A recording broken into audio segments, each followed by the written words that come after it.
नमस्कार, स्वागत है आपका संसद टीवी पर। मैं हूं मनोज वर्मा और आप देख रहे हैं हमारा खास कार्यक्रम मुद्दा आपका। आज का मुद्दा सियासी दृष्टि से बहुत अहम है। महाराष्ट्र की राजनीति को लेकर खासा महत्वपूर्ण मुद्दा है, क्योंकि एक बड़ा राजनीतिक घटनाक्रम महाराष्ट्र में हुआ है। शिवसेना के मुख्यमंत्री रहे उद्धव ठाकरे कुर्सी छोड़ चुके हैं, इस्तीफा दे चुके हैं। उनकी जगह अब शिव सैनिक एकनाथ शिंदे मुख्यमंत्री पद की शपथ ले रहे हैं, मुख्यमंत्री बनने जा रहे हैं। एक बड़ा घटनाक्रम राजनीतिक रूप से आज महाराष्ट्र में हुआ है। बीजेपी ने एकनाथ शिंदे को मुख्यमंत्री बनाने का फैसला किया। इस पूरे घटनाक्रम के अनेक पहलू हैं, राजनीतिक दृष्टि से, महाराष्ट्र की दृष्टि से, राष्ट्रीय राजनीति की दृष्टि से, बीजेपी और शिवसेना की राजनीति की दृष्टि से इसके क्या असर होने वाले हैं। इस कार्यक्रम में हम इसको समझने की कोशिश करेंगे। वरिष्ठ पत्रकार अशोक टंडन जी हमारे साथ जुड़े हुए हैं। अशोक जी, आपका बहुत बहुत स्वागत है संसद टीवी पर। साथ ही हम बात करेंगे लोकमत के संपादक विकास मिश्रा जी से। विकास जी, आपका भी बहुत बहुत स्वागत है। और हमारे साथ जुड़े हुए हैं वरिष्ठ पत्रकार जयंत मेनकर जी। जयंत जी, आपका भी बहुत बहुत स्वागत है संसद टीवी पर। सबसे पहले अशोक जी, मैं आपसे समझना चाहूंगा, क्योंकि जो पूरी सियासत है शिवसेना और भारतीय जनता पार्टी की, उसने जो एक मोड़ लिया है महाराष्ट्र की राजनीति में, इसे आप कैसे देखते हैं? देखिए, बड़ा नाटकीय घटनाक्रम हुआ है। देखिए, तो जो शुरू में भी एकनाथ शिंदे जी ने किया, वो भी बड़ा एक नाटकीय तरीके से हुआ था। हालांकि अटकलें पहले लगाई जा रही थी कि शिवसेना में एक व्यापक असंतोष है, लेकिन वो इस तरह से घटनाक्रम में बदलेगा। और उसके बाद लगातार हम देख रहे थे कि जैसा घटनाक्रम निकल रहा था, तो ये स्वाभाविक था कि अब ये सरकार ज़्यादा दिन चलने वाली नहीं है। और जो एक मुद्दा उठाया गया आज एकनाथ शिंदे की ओर से भी और देवेंद्र फडणवीस की ओर से भी, कि कांग्रेस और एनसीपी के साथ जो गठबंधन बना था वो एक स्वाभाविक गठबंधन नहीं था। और ये बात हम सब जानते थे, लेकिन फिर भी वो गठबंधन की सरकार चल रही थी जी। लेकिन ये सब जो घटनाक्रम आज हुआ है, तो वो जिस नाटकीय तरीके से देवेंद्र फडणवीस जी ने अपने आप को सरकार से अलग रखा है और पूरी भारतीय जनता पार्टी के नेतृत्व ने एकनाथ शिंदे को मुख्यमंत्री पद के लिए प्रस्तावित किया है, इस पर तो खुलासा आने वाले दिनों में और बहुत कुछ होगा कि पर्दे के पीछे क्या क्या राजनीति हुई। लेकिन एक चीज जो समझ में आ रही है तो ये है कि एकनाथ शिंदे जी का जो गुट है वो सचमुच में अपने आप को शिवसेना स्थापित करना चाहता है, चुनाव आयोग के सामने भी स्थापित करना चाहता है। और वो ये दिखाना चाहता है कि जो उद्धव ठाकरे का गुट बचा है वो शिवसेना नहीं है और हम शिवसेना है। तो उनको सिंबल भी चाहिए, उनको मान्यता भी चाहिए। इसीलिए अगर वो मुख्यमंत्री पद पर अगर आए हैं तो हो सकता है आने वाले दिनों में जितने लोग उनके साथ 39 आए हैं, हो सकता है पूरी की पूरी शिवसेना ही उद्धव ठाकरे को छोड़कर इनके साथ जुड़ जाए। देखिए, सांसद भी हैं शिवसेना के, वो छोड़ जाते हैं। तो जिसको हम अंग्रेजी में वर्टिकल स्प्लिट कहते हैं, क्या वो वर्टिकल स्प्लिट पूरी हो पाएगी? तो इन्हीं अटकलों के बीच में उनको मुख्यमंत्री पद पर जो बिठा रही है भारतीय जनता पार्टी, उसमें वो एक चीज तो समझ में आ रही है कि मान लीजिए किसी वजह से एकनाथ शिंदे की सरकार नहीं चल पाती, किसी भी कारण से मान लीजिए नहीं चल पाती, उनमें आपस में एकता नहीं बन पाती, तो इस सरकार के गिरने का ठीकरा भारतीय जनता पार्टी के ऊपर नहीं आना चाहिए। एक तो ये बात है। इसको स्थायित्व देने के लिए जो पीछे से सपोर्ट की जा रही है, वो इस सरकार के स्थायित्व को कायम रखने का एक बहुत महत्वपूर्ण पहलू सुनाई हमें प्रतीत होता है। जी बिल्कुल। ये है कि क्या भारतीय जनता पार्टी इस एक्सपेरिमेंट को लोकसभा के चुनाव तक चलाना चाहती है, आने वाले जो स्थायी निकायों के चुनाव तक चलाना चाहती है, क्या जो आगे चलकर 2025 में मैं महाराष्ट्र असेंबली का वहां तक चलाना चाहता हूं। अशोक जी 2024 के लिहाज सरकार की वो भारतीय जनता पार्टी के हाथ में रहने वाली। जी, जाहिर तौर पे 2024 का चुनाव भी है, लेकिन उससे पहले जिस तरह से महाराष्ट्र की राजनीति बदली है विकास मिश्रा जी, क्योंकि शिवसेना को एक मजबूत दल के रूप में महाराष्ट्र में देखा जाता है और यह माना जाता है कि शिव सैनिक जो हैं वो ठाकरे परिवार से बगावत नहीं कर सकते। लेकिन आज एक शिव सैनिक दूसरे शिव सैनिक जो उस परिवार का एक तरह से मुखिया है इस समय, जो उस विरासत को, बाल ठाकरे की जो विरासत रही है उसको आगे बढ़ाने का काम कर रहा था, एक शिव सैनिक ताल ठोक के खड़ा हो गया और मुख्यमंत्री बन रहा है। इसे आप कैसे देखते हैं? ये शिवसेना के लिए कितना बड़ा झटका है?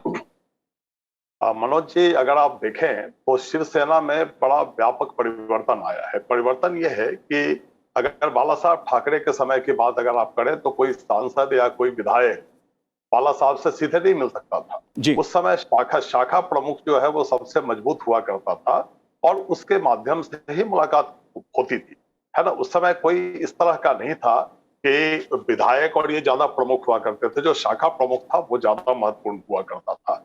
उसका कारण वही था कि जो उनका बुनियादी स्ट्रक्चर है उसको उन्होंने बनाए रखा ताकि शिव सैनिकों की ताकत सड़क पे भी आजमाई जा सके जी। अब क्या हुआ कि उद्धव ठाकरे ने जैसे ही सत्ता संभालते ही देखिए क्या होता है, सत्ता का स्वाद बिल्कुल अलग होता है और जो सड़क की राजनीति होती है वो सत्ता में फिर नहीं होती है। जी। तो दोनों साथ नहीं चल सकता था। एक बात ये थी। दूसरी बात क्या है कि केंद्र बिंदु अलग बन गए। अब विधायक जो है वो पावरफुल हो गए और जो शाखा प्रमुख हुआ करता था, जो जिला प्रमुख हुआ करता था, वो उतना पावरफुल नहीं रहा। तो ये एक दोनों के बीच में कॉन्फ्लिक्ट लगातार चल रहा था। इसलिए मैं हमेशा ये कहता हूं कि अब उद्धव ठाकरे को लौट करके और शिवसेना भवन में बैठ करके फिर वही रुतबा हासिल कर पाना वो आसान नहीं होगा, इसलिए कि पावर सेंटर्स अलग हो। तो यहाँ पे जो ये घटनाक्रम हुआ है कि एक नाथ शिंदे जी अलग हुए, क्योंकि शिंदे जी देखिए एक पावरफुल नेता रहे हैं वो, और उनकी बात भी नहीं सुनी जा रही थी। ये बात हमेशा सामने आ रही थी कि उद्धव जी के आसपास जो है वो कुछ लोग हैं और वही सारा कुछ रूल कर रहे हैं, और फिर उस तरह की बयानबाजी आती थी तो उससे जो दूसरे लोग थे वो नाराज थे और इसी कारण से सारा घटनाक्रम हुआ है। इसमें कोई अचरज नहीं है। और जहां तक देवेंद्र फडणवीस का सवाल है, देवेंद्र फडणवीस ने या भारतीय जनता पार्टी ने एक नाथ शिंदे को इसलिए आगे किया है कि एक बात बहुत स्पष्ट है कि जो तीर निशाने पे लगना है वो है शिवसेना को तोड़ने का। क्योंकि ठाकरे परिवार से अगर शिवसेना अलग हो जाए तो फिर ठाकरे परिवार कहीं का नहीं रहता है, और वो जो स्ट्रक्चर, जिस स्ट्रक्चर की मैं बात कर रहा हूँ वो खत्म हो जाएगा और फिर शिवसेना जो एक नाथ शिंदे की शिवसेना है वो भी दूसरे भारतीय पॉलिटिकल पार्टी की तरह की हो जाएगी। तो क्या स्ट्रक्चर खत्म हो जाएगा। इसके पीछे का उद्देश्य जो है वो ये है। और एक बात और मैं कहना चाहूंगा कि जो लोग ये कहते हैं कि कांग्रेस के साथ शिवसेना का गठबंधन सामान्य नहीं था, मैं ये याद दिलाना चाहूंगा कि कांग्रेस के साथ शिवसेना के रिश्ते जो है बाला साहब ठाकरे के समय भी अगर देखें तो इंदिरा गांधी की इमरजेंसी का भी उन्होंने समर्थन किया। इंदिरा गांधी की गिरफ्तारी हुई उस समय उन्होंने मुंबई बंद का आह्वान किया। तो कांग्रेस के साथ उनके रिश्ते रहे हैं। और जहां तक शरद पवार का सवाल है तो शरद पवार की राजनीति जो है वो बिल्कुल अलग तरह की है, जिसमें दूसरों के लिए शिवसेना के साथ मिलकर के सरकार बनाई। जी बिल्कुल। और आप देखिए बिल्कुल विकास जी, बहुत चालाकी से उन्होंने विकास जी और भी पहलू हैं, मैं इसे समझने की कोशिश करूंगा। जयंत जी, अगर भारतीय जनता पार्टी की बात की जाए, भारतीय जनता पार्टी ने एकनाथ शिंदे को आगे किया मुख्यमंत्री के रूप में, इसके पीछे वजह एक तो मैं जानना चाहूंगा महाराष्ट्र की राजनीति की वजह क्या है इसके पीछे, दूसरा राष्ट्रीय राजनीति का अशोक जी ने कुछ उस पर रोशनी डाली। आप कैसे देखते हैं इसको, क्योंकि एक बड़ा घटनाक्रम है ये। लोग उम्मीद कर रहे थे बीजेपी का मुख्यमंत्री होगा, लेकिन बीजेपी ने एकनाथ शिंदे को बना दिया। मैं राष्ट्रीय राजनीति का ही इतिहास बिल्कुल एक सेंटेंस में बताता हूँ जी। एकमात्र सरकार वीपी सिंह की है जो 11 महीने तक चली थी, जिसको भारतीय जनता पार्टी और लेफ्टिस्ट दोनों ने बाहर से समर्थन दिया था। और ये पूरे भारत का एक रिकॉर्ड है कि जब कोई भी पार्टी किसी माइनॉरिटी गवर्नमेंट को बाहर से समर्थन देती है तो ज्यादा से ज्यादा 11 महीने चली है वो वीपी सिंह की, उससे कम चली देवेगौड़ा और गुजराल की जो 9 महीने चली जी, और उससे भी कम यानी 4 महीने अब चंद्रशेखर की चली जी। अब आप इस हिसाब से देखेंगे तो बाहर से समर्थन मिलने वाली सरकार एकनाथ शिंदे की, जिनको उनके हिसाब से समझो 50 है, उनके हिसाब से समझो किसी ने बोला कि बची हुई पूरी शिवसेना उनमें आ जाएगी, अब आदित्य भी जाएंगे क्या उनमें, तो मैं ये नहीं मानता। ठीक है, 40, 45 तक 40 जो भी कुछ है और उनके पास जो भी कोई इंडिपेंडेंस है उनके हिसाब से 50 है। बिल्कुल बिल्कुल, मैं इस क्योंकि बहुत महत्वपूर्ण पहलू है कि बीजेपी ने जिस तरह से एकनाथ शिंदे को महाराष्ट्र में आगे किया है वो एक चौंकाने वाला नाटकीय घटनाक्रम कहा जा सकता है, क्योंकि किसी ने इस बात की कल्पना नहीं की थी कि एकनाथ शिंदे को बीजेपी मुख्यमंत्री बनाएगी। अशोक जी, अगर राष्ट्रीय राजनीति की बात की जाए, क्योंकि महाराष्ट्र में जिस तरह से एनसीपी, कांग्रेस और शिवसेना का गठबंधन बना, जाहिर तौर पे कहीं ना कहीं वो बीजेपी के लिए भी एक चुनौती था। अब जब ये गठबंधन टूटा है, एक तरह से सरकार चली गई है, आगे की राह आप कैसे देख रहे हैं? क्या जो बात सवाल जयंत जी उठा रहे हैं कि कितने दिन सरकार चलेगी, लेकिन एकनाथ शिंदे जिस मजबूती के साथ खड़े रहे, लगता यही है कि सरकार आगे चलेगी। आप कैसे देखते हैं? देखिए, पहली बात तो ये है कि भारतीय जनता पार्टी इस सरकार को बाहर से समर्थन नहीं कर रही है जी। भारतीय जनता पार्टी के मंत्री बनने वाले हैं, जितने भी छोटे दल हैं, निर्दलीय हैं, वो भी सब मंत्रिमंडल में शामिल होने वाले हैं। तो इसका तो अर्थ यही निकलता है कि भारतीय जनता पार्टी इस सरकार को बचे हुए 2.5 साल पूरा कराएगी।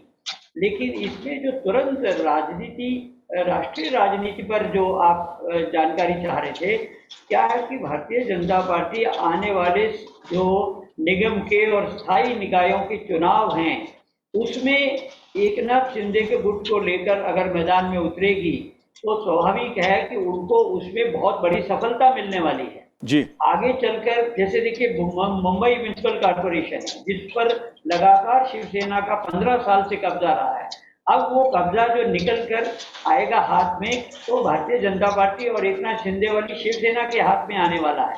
तो कांग्रेस और एनसीपी ये सब एक तरह से किनारे हो जाएंगे।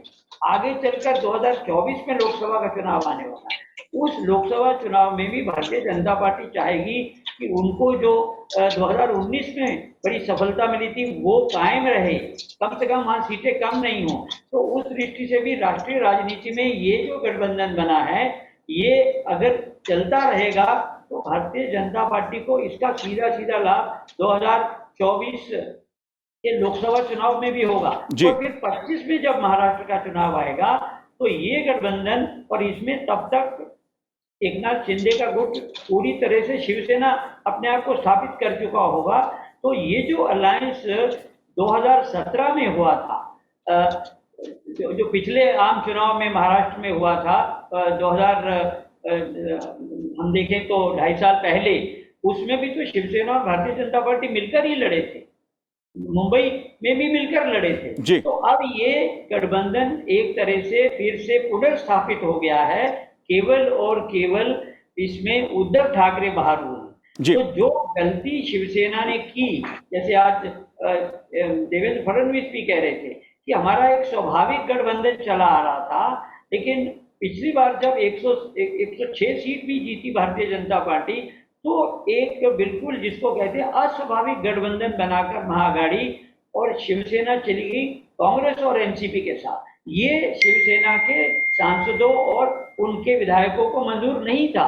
तो एक तरह से जिसको हम कहते हैं back to square one minus ये, जिसको अगर आप बाहर रखना चाहेंगे तो केवल और केवल उद्धव ठाकरे बाहर हुए, तो शिवसेना भारतीय जनता पार्टी फिर से एकजुट हुई है और आगे चलकर आने वाले सभी चुनाव में मिलकर चुनाव लड़ेंगे। तो राष्ट्रीय राजनीति में भी, और हम देखेंगे कि शायद अभी केंद्र में भी इस गुट के कुछ जो सांसद इसमें शामिल होंगे, वो शायद मंत्रिमंडल में भी प्रधानमंत्री मोदी के मंत्रिमंडल ये भी देखने वाली बात होगी। एक बार फिर से भारतीय जनता पार्टी और शिवसेना इकट्ठे हो गए हैं। जी बिल्कुल, ये देखने वाली बात होगी जो संसदीय दल है शिवसेना का, उस पर क्या असर पड़ता है जो महाराष्ट्र में घटनाक्रम हुआ है। क्या जो सांसद हैं उनके बीच भी कोई विभाजन की स्थिति पैदा होगी, ये भी देखने वाली बात होगी। जयंत जी, कुछ आप कहना चाह रहे हैं?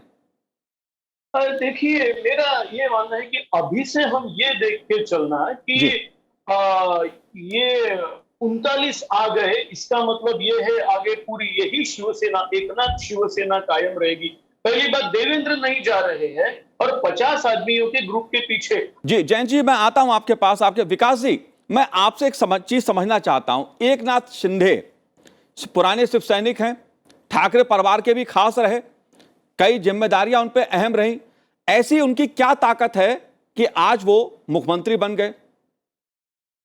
जमीन पे कितने मजबूत हैं वो?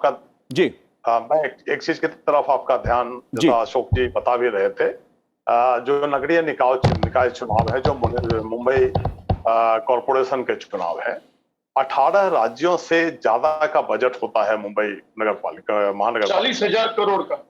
हाँ, मतलब देश के 18 राज्यों से ज्यादा बजट है उसका, तो कौन नहीं चाहेगा उस पर कब्जा करना? स्वाभाविक सी बात है। एकनाथ शिंदे की शक्ति यह है कि अपने पूरे इलाके में उनका काफी दबदबा है। उनकी राजनीतिक यात्रा को अगर आप देखें तो वो कहां से उठे हैं और कहां पहुंचे हैं, लेकिन उनको दरकिनार किया जा रहा था। तो ये एक बहुत बड़ा कारण था कि भारतीय जनता पार्टी को या किसी को भी, मैं सीधे सीधे तौर पर ये नहीं कह सकता कि भारतीय जनता पार्टी इसके पीछे है, लेकिन एकनाथ शिंदे का जो असंतोष है वो इस सारे घटनाक्रम का मूल बिंदु है। और निश्चित रूप से उनके पास एक सड़क की शक्ति भी है। देखिए, शिवसेना की अगर बात करेंगे तो हर अलग अलग इलाके में उसके अलग अलग छत्रप रहे जी। मुंबई में चूंकि ठाकरे परिवार छत्रप रहा है, इसलिए हम जानते हैं कि वो सबसे पावरफुल, लेकिन ऐसा नहीं है। अपने इलाके में नारायण राणे भी बहुत प्रमुख है, अपने इलाके में छगन भुजबल भी बहुत प्रमुख रहे हैं, अपने इलाके में शिंदे भी बहुत प्रमुख रहे हैं। आप विदर्भ में अगर देखेंगे तो विदर्भ में, जहां मैं बैठता हूं, मैं नागपुर में बैठता हूं, विदर्भ में शिवसेना की ताकत उतनी ज्यादा नहीं है जी। लेकिन भारतीय जनता पार्टी उसके साथ अगर खड़ी हो गई है तो विदर्भ में भी वो ताकत उनको मिल गया है। और देखिए, जिसके पास ताकत होती है ना, लोग उसी के पास चले जाते हैं। अगर एकनाथ शिंदे के पास सरकार आ जाती है तो ऐसा नहीं है कि शिव सैनिक कोई ठाकरे परिवार के प्रति समर्थन है उनका। हर शिव सैनिक का अपना एजेंडा होता है, उस एजेंडे को जो ताकत पूरी कर दे वो उसके साथ रहेगा। अगर एकनाथ शिंदे इनसे ज्यादा ताकतवर हो जाते हैं, मैं एक उदाहरण बताता हूँ आपको। राज ठाकरे में वो सारे गुण थे जो बाला साहब में जी, लेकिन आज राज ठाकरे कहाँ है? राज ठाकरे की क्या कोई गिनती हो रही है? ठीक है, उनका अपना एक वैल्यू हो सकता है, लेकिन उसकी गिनती नहीं हो रही है। तो वही अब भविष्य में भी ये होने वाला है कि जो सत्ता में रहेगा। और एक चीज ध्यान रखिएगा कि उद्धव ठाकरे के लिए ये बहुत मुश्किल होने वाला है कि वो वर्षा से निकल करके और शिवसेना भवन में जा करके और शिवसेना को उसी ग्राउंड लेवल पे ताकतवर बना पाएंगे, क्योंकि सत्ता ने पाये को कमजोर किया है। ये बड़ा साफ साफ है जी। जयंत जी, अगर बीजेपी की रणनीति को मैं समझने की कोशिश करूं तो अशोक जी ने उस पर कुछ प्रकाश डाला, विकास जी ने भी कुछ चीजें बताई उसके बारे में। ये निर्णय कि हम एकनाथ शिंदे को मुख्यमंत्री बनाएंगे और बीजेपी का मुख्यमंत्री नहीं होगा, इस रणनीति के पीछे आप क्या देखते हैं? क्या परसेप्शन की राजनीति है? मैं खुद हैरान हूं, मैं खुद समझ नहीं पा रहा हूं कि अगर शिव सैनिक को इनको बनाना था तो वो 2019 में ही क्यों नहीं बनाया? 2019 में जब उद्धव ठाकरे मांग कर रहे थे कि मुझे 2.5 साल का मुख्यमंत्री पद दो, तो जो ये बैकस्टैबिंग या नेचुरल अलायंस तोड़ना वगैरह जो बातें हो रही है, अगर आपको आज याद आ रहे हैं एकनाथ शिंदे। अशोक जी, जिस तरफ जयंत जी इशारा कर रहे हैं उस सवाल को मैं ही उठा दे रहा हूं कि अगर मान लीजिए एक शिव सैनिक को ही मुख्यमंत्री बनाना था तो फिर उद्धव ठाकरे क्यों नहीं? पहले वो भी मांग कर रहे थे, शिवसेना मांग कर रही थी कि शिवसेना को मौका दिया जाए। देखिए, 2000 जो पिछले चुनाव के बाद परिस्थिति बदली थी, उससे पहले तक हमेशा जो शिवसेना थी वो ए टीम रहा करती थी और Bharatiya Janata party B team रहती थी जी। शिवसेना का मुख्यमंत्री होता था, भारतीय जनता पार्टी का उप मुख्यमंत्री होता था। लेकिन जो पिछले चुनाव के परिणाम आए उससे भारतीय जनता पार्टी ए टीम बनकर उभरी, लेकिन ये चीज शिवसेना को मंजूर नहीं थी और इसी कारण वो गठबंधन टूटा। अब सवाल ये है कि ये फिर उसी प्रकार का गठबंधन क्यों बनाया गया, जबकि आज भी भारतीय जनता पार्टी ए टीम है अपनी संख्या बल में और एकनाथ शिंदे का गुट तो बी टीम भी पूरी तरह से नहीं है। मुझे लगता है इसके पीछे सबसे पहला और महत्वपूर्ण कारण ये है कि एकनाथ शिंदे वाली शिवसेना को पूरी तरह से मान्यता मिलनी चाहिए। अगर वो मुख्यमंत्री रहेंगे, सत्ता में रहेगा उनका गुट, तो उसको चुनाव आयोग भी मान्यता देगा, वर्टिकल स्प्लिट पूरी तरह से होगी और ज़्यादा से ज़्यादा ये हो सकता है कि इसको शिवसेना शिंदे गुट के नाम से चुनाव आयोग मान्यता दे और जो अभी सिंबल है शिवसेना का उसको फ्रीज कर दिया जाए। इंदिरा कांग्रेस, इस तरह के कई नाम से कांग्रेस पार्टी बनती रही। तो भारतीय जनता पार्टी का लक्ष्य ये है कि पहले शिंदे गुट को पूरी तरह से मान्यता मिल जाए जी। अगर उसको मान्यता मिलेगी तो सांसद और जो काउंसिल के मेंबर है, लेजिस्लेटिव काउंसिल के मेंबर हैं, राज्यसभा के मेंबर हैं, वो भी इस गुट के साथ जब जुड़ेंगे तो स्वाभाविक तौर पर जो ये अभी अपने आप को गुट कह रहा है उद्धव ठाकरे का, वो एक तरह से मिट जाएगा महाराष्ट्र की राजनीति से कम चुनाव आयोग की जहां तक बात। तो ये स्थिति को मजबूत करने की दृष्टि से ही एकनाथ शिंदे को मुख्यमंत्री बनाया गया है। तो भारतीय जनता पार्टी का अगर मुख्यमंत्री बनता तो इस गुट में भी आपस में थोड़ी बहुत मनमुटाव हो सकता था, तो मंत्रिमंडल के मामले में भी हो सकता। देखिए, इस गुट में सभी कोई बहुत होमोजीनियस ग्रुप नहीं है। ये जो हम मान रहे हैं कि 39 विधायक उनके साथ आए हैं, ये अपने आप में किसी तरह से एक होमोजीनियस ग्रुप नहीं है। तो इसकी पूरी तरह से जब तक स्थिरता नहीं आ जाए, इसको मान्यता नहीं मिल जाए, तब तक एकनाथ शिंदे को मुख्यमंत्री बनाए रखने में भारतीय जनता पार्टी का फायदा है। और इस बीच में जितने भी चुनाव होंगे वो ये गठबंधन जब लड़ेगा तो लोगों के मन में भी इस गठबंधन के प्रति ये होगा कि हाँ, यही असली गठबंधन है। तो शिवसेना का सारा वोट जो है, अगर भारतीय जनता पार्टी के साथ अलायंस में शिवसेना का वोट एकनाथ शिंदे के साथ जुड़ता है तो ये गठबंधन न केवल स्थानीय निकाय के चुनाव जीतेगा बल्कि नगर निगमों के चुनाव जीतेगा और आगे तो चलकर 2024 का लोकसभा चुनाव भी जीतेगा। ये भारतीय जनता पार्टी की जो स्ट्रेटजी है, इसमें कहीं ना कहीं थोड़ा सा जो एक उन्होंने त्याग किया है, लेकिन इसको हम कहते हैं दूरगामी एक नीति के अंतर्गत, लॉन्ग टर्म स्ट्रेटेजी के अंतर्गत वो नंबर 1 की टीम है, वो ए टीम तो बनी चुकी है। जी, ये ठीक है, बीजेपी मजबूत है जमीन पर। आप जयंत जी, आप कैसे देखते हैं जो बात अशोक जी कह रहे हैं, आप उससे सहमत हैं? उद्धव ठाकरे जी ने सिर्फ 2.5 साल के मुख्यमंत्री पद, वो भी पहले आप ले लो बाद में मुझे दे दो, इस प्रकार से मांगा था, और वो भी शिवसैनिक करके मांगा था। वो उस वक्त नहीं दिया गया। आज 31 महीने 1 दिन हो गया, बिल्कुल 28 नवंबर 2019 को उद्धव ठाकरे ने शपथ ली, आज 30 जून है, बराबर बिल्कुल 31 महीना और 1 दिन पूरा हुआ और आज इनको ये शिवसैनिक की याद आई। मुझे ये समझ में, मेरे समझ के परे है।